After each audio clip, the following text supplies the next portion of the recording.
Hello YouTube, this is Morgan, Airspeed Prime here at my next Naruto Shippuden episode review.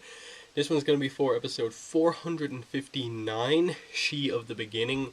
Uh, first full canon episode. Well, half of the last episode was canon, but this is the first full one. And along with that, we get a new opening music intro piece, which was good. I suppose unlike the previous one, didn't spoil anything about like where the show is really going. It's just focused on, Naruto, Sasuke, Kaguya, Kakashi, Sakura, and I think a little bit of Obito. Um, so pretty cool animation, just seeing some little fight scenes and stuff like that. But Parma is just visuals, general visuals based on what is going on. So I don't feel it's the final opening for the show. I'd say it's probably the second last one. In that I feel there's probably will be one more that just goes full on out to really represent what the show has been for the last bit of the kind of main arc. So yeah, good. The music was good. I suppose I'll get used to it more as time goes on, and maybe the song will become more catchy to me. Didn't have the same, I suppose, impression as the last intro. I think the song for the last intro is really good, and the visuals were make a better like opening. Like you actually just watch the opening because the visuals of the last one were good. This one is just a little bit kind of generic, I think. As for the episode, obviously I suppose what they were going for here was that like, okay, maybe a lot of people didn't watch the last episode because it was only half canon. Let's just quickly like recap basically the canon part of that episode within this episode, primarily focusing on the kind of reformation of Kaguya, and so we get that again here, and that takes up the first section of the episode, and then after that, it's just the initial part of the conflict with Kaguya. So Naruto and Sasuke, fight her briefly, but it's really just showing how powerful she is compared to them. That she has complete control over them. They can't really do anything to her. They can sort of defend against her attacks, but then just out of nowhere, she transports them to a new dimension in this kind of lava-filled area, and they're all falling. And the big, I suppose, emotional scene in this episode that they go for is that everyone's transported into this new dimension and they're all falling into the lava. Uh, Sasuke summons his summoning hawk, obviously which can fly to keep them off the lava, but chooses to initially go after Naruto rather than save the falling Kakashi and Sakura. Now, it's interesting what they go for here, in that Naruto wanted Sasuke to save them, but obviously to some extent I think Sasuke knew Kakashi was skilled enough to come up with something himself, and it was a pretty cool move that Kakashi did, saving Obito by basically putting a kunai through his hand and attaching him to the wall, and then saving himself and Sakura by like getting a scroll, tying it to a kunai, and then like using it as a rope basically, all while they were all falling down. And so Kakashi saves Sakura and Naruto is saved by Sasuke. Now the thing here is kind of that Sasuke says,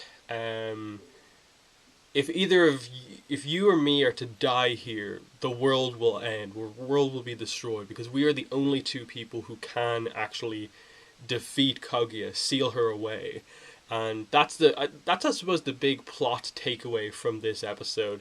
It's that Naruto and Sasuke both understand why they were given this sixth path power, both kind of like half of the power basically each, and what the markings on their hand represent. The light marking for Naruto and the kind of shadow marking for Sasuke. That only together they can do the seal that can actually seal away Kaguya. Because the other big reveal here, that I think we knew before, but we're obviously going to get the specifics of in the next couple of episodes, is that initially the reason Kaguya had to be brought back was because she was sealed away in the first place by her sons Hagoromo and Hamura.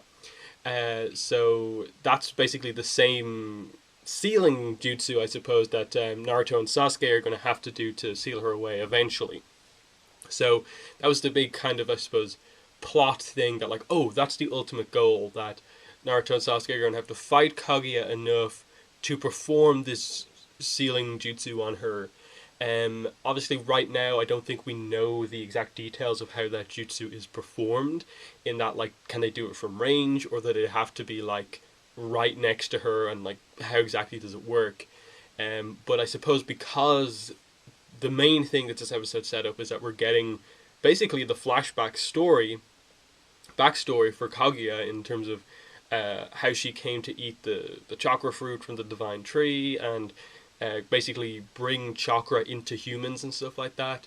That's the key takeaway from here. So getting that backstory, it's which I, as far as I'm aware from the initial reactions I've seen to the episode, is not actually the full backstory in terms of in-depth knowledge of it isn't gone into in the manga. So this is actually, I suppose, technically going to be filler coming up, but it's interesting filler in that it's related to the story that's actually happening right now, and so it's going to actually add more depth to what's going on. In that we know the general story, as told by kind of, I suppose, legend, but Black Zetsu is going to tell Naruto and Sasuke the full story, and like we're going to see a younger Kaguya, see her make all these big moves in the past, see her son steal her away, and why she is so emotional, and why she is so driven to, in her mind, take back all of her chakra that she brought to humans in the first place, and how obsessed she is that, in her mind, her sons defeated her for no reason apparently. So, that moment, like when she just silently, like the music, almost all sound effects go out of the way, and she does that kind of portal thing where she just walks through it. Portals behind Naruto and Sasuke, and they just slowly turn around, and she's coming through. That was really well done. I think a decision to kind of take away audio worked perfectly there. And then that combined with like the other scenes with her involving some new music, I suppose it's the Kaguya theme, and then the Kaguya battle theme, especially the battle theme when there was all the light going on, Naruto versus Kaguya.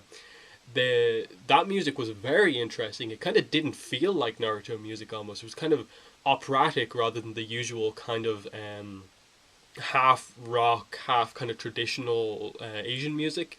This was just kind of typical operatic stuff, and then the very ominous kind of powerful theme of Kaguya herself, I thought worked very well. So some of this new music that we're going to get, I suppose, for this final arc is going to be very interesting to keep an ear out for. But what else is there? I suppose going back to the point I was making a little bit earlier on, the using that flashback and the whole idea of this is another one of those my body moved on its own moments, isn't it, Sasuke? And so it just, this idea, I suppose, going back to why did Sasuke, if he only seems to care about himself and Naruto in terms of how important they are, why did he actually cover up Kakashi and Sakura in his Susanoo? He kind of does his usual explaining it away, and just that, like, they were right next to us, like, they were just in the range, they're not important. But Naruto knows that that's the sort of thing that Sasuke says when he doesn't want to admit that he's saving the people he does care about. And I thought they very, very effectively used that flashback from the Land of Waves arc of Sasuke protecting Naruto from Haku. That was one time where it was a quick one. It was only like 20-30 seconds. It got the point across of like, oh, Sasuke's doing that again, in that he's developing, changing, seemingly going back to the way he was much more towards the start of the series, where he's much more team focused with his team, but still never the type of character to admit that and be like Naruto, where he puts his friends above all else. And seeing Sakura's reaction to actually all of this was quite nice, in that she kind of in that moment realizes that, oh, like when he saved us with the Susanoo earlier on, it was actually because he did care, but he's kind of in his character lying about it. And just she kind of thanks Naruto for kind of pointing that out to her, because I suppose there was that initial shocking moment where she thought Naruto was agreeing to the fact that like Kakashi and Sakura aren't important anymore, but Naruto then kind of calling Sasuke out in the whole, it's another one of those my body moved on its own moments.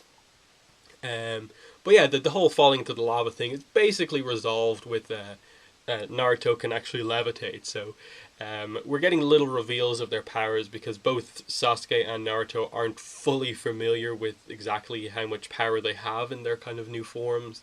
So him being able to levitate, like I suppose Madara, the power Madara had earlier on, makes sense. And we got to see him using the kind of tail beast arm things to keep everyone up, and then eventually forming his kind of, I think they're truth-seeking balls into a platform for Sasuke. That it was a lot of cool little kind of power reveals here as we went through.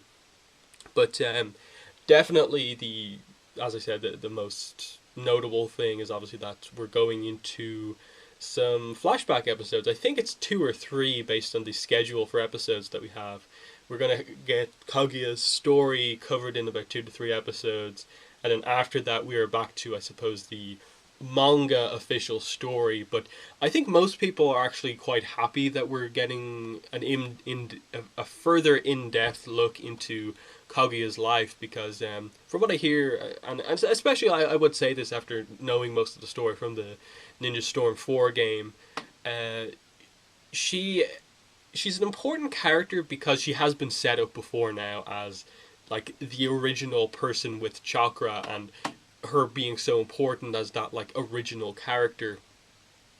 But actually knowing who she is as a person isn't something we really know about right now. So going into her backstory and knowing like why she cares so much about her chakra, why the impact that I suppose her son stealing her away had on her, and what led her to make the various decisions that she made with regards to how she felt getting chakra, why she decided to eat the fruit in the first place, that sort of thing. The fact that she has children, who's the father, those questions, will be answered, and that's something we don't really know right now. So I'm perfectly fine with actually, like, even though we're going straight back to, I suppose, filler, it's not really filler because it's related to this story. It's not like it was before where we took a break to go back to, like, the other tuning exam where Sakura becomes a tuning and stuff like that. That was a bit like, okay, that like, eventually that would be a fun thing to show us, but like not right now in the middle of this finale war arc thing. Like that's a bad kind of choice of when to put filler in. This one actually makes sense to put in here. Kaguya has arrived. She's important. We know she's important, but we just don't know her as a character. So giving us her backstory here is perfectly fine for me. And yeah, the voice. I'm not. I don't watch a ton of subbed anime, so like how good the voice acting is, because I don't speak Japanese, isn't really something I can talk about all that much. But in general, the tone of voice for Kaguya I felt worked quite well, and very interesting to see if they stick with the same dub voice actress for Kaguya that's in the video game, or if they'll just try and just have the same voice actress but switch it around a bit and make it more fitting or what. But the voice worked quite well in that you could sort of tell that she's this kind of motherly figure. The fact that we see her kind of crying in this episode, but she's still so powerful, is very interesting. That's why I think the flashback's going to add a lot to kind of explain her actions already, but also explain, I suppose, ultimately what she's doing from here on out, in that we don't, I suppose, exactly know what her full plan is. It's basically to get all of the chakra back, because in her mind she owns all chakra. But I suppose what the reason for that is what's going to be interesting. What Black Zetsu said as well is actually quite interesting, in that I suppose there is some confusion that I think they eventually will need to explain with regards to like what the Ten Tails is. They seem to be talking about a sort of confusion about what exactly that is. In that Naruto seems very confused, but I don't know if we're meant to know already. But I think they've basically said it already, that the Ten Tails is Kaguya combined with the Divine Tree, and so the Ghetto statue was what she was kind of sealed in, and so Madara summoning that back but it's empty because the various the nine-tailed beasts are the energy basically of the 10 tails, and so once they were all trapped back within there, that was active again, and but it was initially sealed in the moon. Like, there's a lot of really confusing things just about like what exactly the 10 tails is. Um, but I suppose that I think that's what they ultimately, like, in terms of being super clear, need to explain to everyone. Obviously, I'm just barely familiar with the story of the very end of Naruto, especially Kaguya, with the video game. But even that doesn't go into a lot of depth. So that's what I'm going to be looking for here. I think the flashback will hopefully explain better what exactly, like, when the ghetto statue comes into play, how the nine-tailed beast relate to the 10 tails and Kaguya, and like being sealed in the moon and all that sort of stuff. But yeah, good episode. Excited for what's to come. I'm actually really excited for these next couple of episodes, the flashbacks. But other than that, that's been the review. In the comments, let me know what your thoughts were on the episode and also the review. But that's been the video. Thanks for watching, and bye.